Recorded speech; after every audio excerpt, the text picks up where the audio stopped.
Bentar. Oke. Assalamualaikum warahmatullahi wabarakatuh.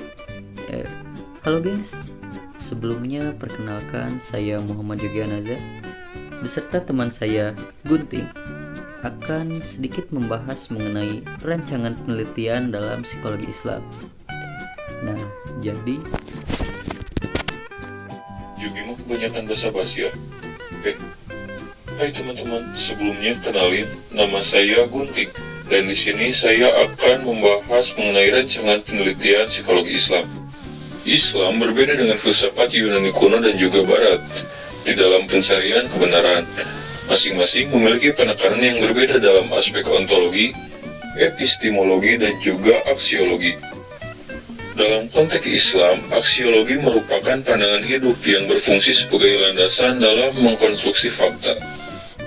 Dengan kata lain, bahwa Islam meletakkan wahyu sebagai paradigma agama yang mengakui eksistensi Allah dalam keyakinan maupun aplikasinya dalam konstruksi ilmu pengetahuan. Secara epistemologi, Islam membicarakan apa yang dapat diketahui dan bagaimana cara mengetahuinya. Maka epistemologinya adalah hubungan akal dan juga intuisi. Sedangkan secara ontologi, Islam adalah untuk memahami manusia sesuai dengan sunnah Allah.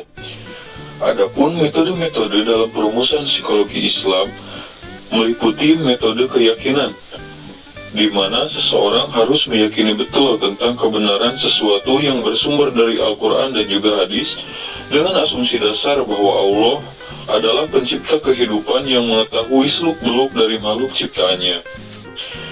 Inilah ciri khas psikologi Islam yang menempatkan wahyu di atas rasio.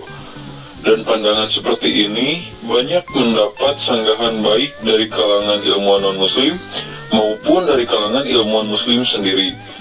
Mereka beranggapan bahwa wahyu dan ilmu adalah sesuatu yang berbeda penggunaannya dan tidak dapat dipersandingkan. Namun, banyak ilmuwan kontemporer yang menggunakan metode-metode keyakinan sebagai salah satu metode penelitiannya. Namun, pada metode keyakinan ini terdapat masalah utama, yaitu dapat atau tidaknya mengukur aspek yang menyentuh wilayah keimanan. Nah, pada aspek ini ada 3 pendapat. Yang pertama, ada yang menolak dengan alasan bahwa iman adalah aspek spiritual yang bersifat doktrin. Kemudian ada juga yang menerima dengan kerangka materialistik, yaitu mereka yang sebagai ilmuwan perilaku dalam psikologi agama dengan pandangan positivisme. Dan juga ada juga yang menggabungkan keduanya. Bagi mereka, iman memiliki aspek ilahiyah dan subjektif. Iman eksoteris yang memiliki ranah objektif yang dapat diukur, yaitu akal, zauk, dan juga amal dapat diukur berdasarkan aspek-aspek kemanusiaan. Dan ada iman esoteris yang bersifat rahasia dan juga wewenang pemberi hidayah. Kemudian ada metode integrasi keyakinan dengan rasionalisasi. Psikologi Islam berpandangan bahwa manusia harus mempergunakan rasio secara optimal dengan menyadari keterbatasannya. Kemudian ada metode otoritas, di mana menyandarkan kepercayaan kepada orang yang mempunyai banyak pengetahuan dalam bidang tertentu, seperti tafsir bil al-mathur, yang merujuk kepada penjelasan Rasul melalui hadis-hadisnya, para sahabat, dan juga ulama. Kemudian ada metode intuisi, yaitu dengan pendaya gunaan kalbu sehingga dapat membantu untuk mengetahui apa yang ada dalam diri manusia. Kemudian, untuk metode pengembangan psikologi Islam sendiri, ada metode pragmatis, yaitu mengkaji dan mengembangkan psikologi Islam yang mengutamakan aspek praktis dan kegunaannya. Metode pragmatis ini bersifat responsif, akomodatif, toleran, efektif, dan efisien untuk membangun psikologi Islam. Namun kekurangannya terletak pada kekhawatiran terseretnya psikologi Islam kepada frame barat sekuler yang bertentangan dengan kode etik ilmiah Qurani. Kemudian ada metode idealistik, yaitu metode yang mengutamakan penggalian psikologi Islam dari ajaran Islam. Kebenaran substansi dapat dicapai apabila manusia meyakini bahwa ilmu yang diberikan Allah atau nakliyah dan juga pengetahuan yang digali melalui akal sehatnya atau akliyat. Nah, adapun pada metode idealistik ini terdapat metode ilmu tafsir atau pendekatan dalam ilmu tafsir yang dapat dilakukan untuk mengkaji masalah kejiwaan manusia.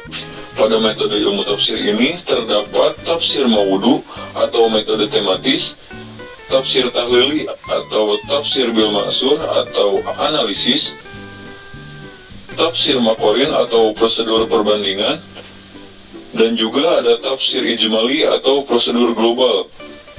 Kemudian ada metode usul fikih. Metode ini berfungsi untuk merumuskan kaidah keilmuan dari dalil-dalil Al-Quran dan hadis dengan menggunakan penalaran akal yang logis dan juga rasional. Kemudian, metode penelitian dalam psikologi Islam merupakan bagian dari metode ilmiah. Suatu penelitian psikologi Islam harus menggunakan teori yang berasal dari pandangan dunia Islam atau setidaknya teori tersebut telah melalui proses islamisasi, yaitu menghubungkan teori barat dengan ajaran-ajaran Islam.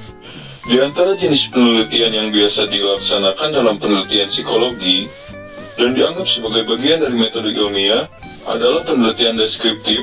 Yang digunakan dalam metode ilmiah adalah observasi, riset, korelasi, kuesioner, dan juga wawancara. Kemudian ada metode eksperimental, yaitu metode ilmiah yang digunakan untuk melihat sebab akibat dengan prosedur kerja yang berhubungan dengan variabel independen dan juga variabel dependen.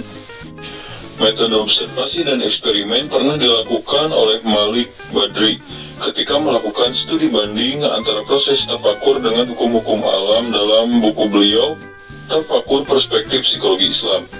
Kemudian ada metode fenomenologi, yang dimana ini merupakan metode yang sangat tepat untuk meneliti objek yang mengarah pada kondisi dan pengalaman rohani.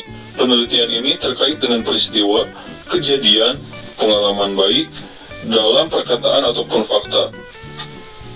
Kebenaran bersifat faktis, bukan proporsional. Kemudian ada riset korelasional, yaitu riset identifikasi hubungan prediktif antara dua variabel, mengungkapkan perbedaan alat ukur yang digunakan berbentuk alat tes atau skala. Pada dasarnya, metode-metode yang ditawarkan oleh para ahli di atas tidak lepas dari pendekatan-pendekatan yang pernah dilakukan oleh para pemikir Islam dalam mengkaji ilmu-ilmu keislaman, termasuk ilmu-ilmu tentang kejiwaan. Secara historis, metode-metode yang ditawarkan memiliki dasar yang kuat, baik secara konseptual maupun operasional. Menurut Hana Jumhana Bastaman, metode ilmiah yang lazim dipergunakan dalam psikologi yaitu kuantitatif dan juga kualitatif, dengan teknik-tekniknya seperti wawancara, tes, eksperimen, survei, bisa dilakukan dalam psikologi Islam.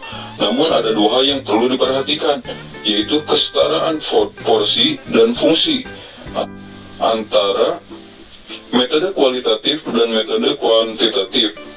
Karena ada gejala dan perilaku manusia serta peristiwa khusus yang dialami secara pribadi, seperti pengalaman keagamaan. Kedua, selain menggunakan metode ilmiah, psikologi Islam mengakui adanya pengetahuan yang dapat melalui ilham dan intuisi dengan melalui ibadah khusyuk seperti tafakur, sholat istikharah, sholat tahajud, dan juga doa.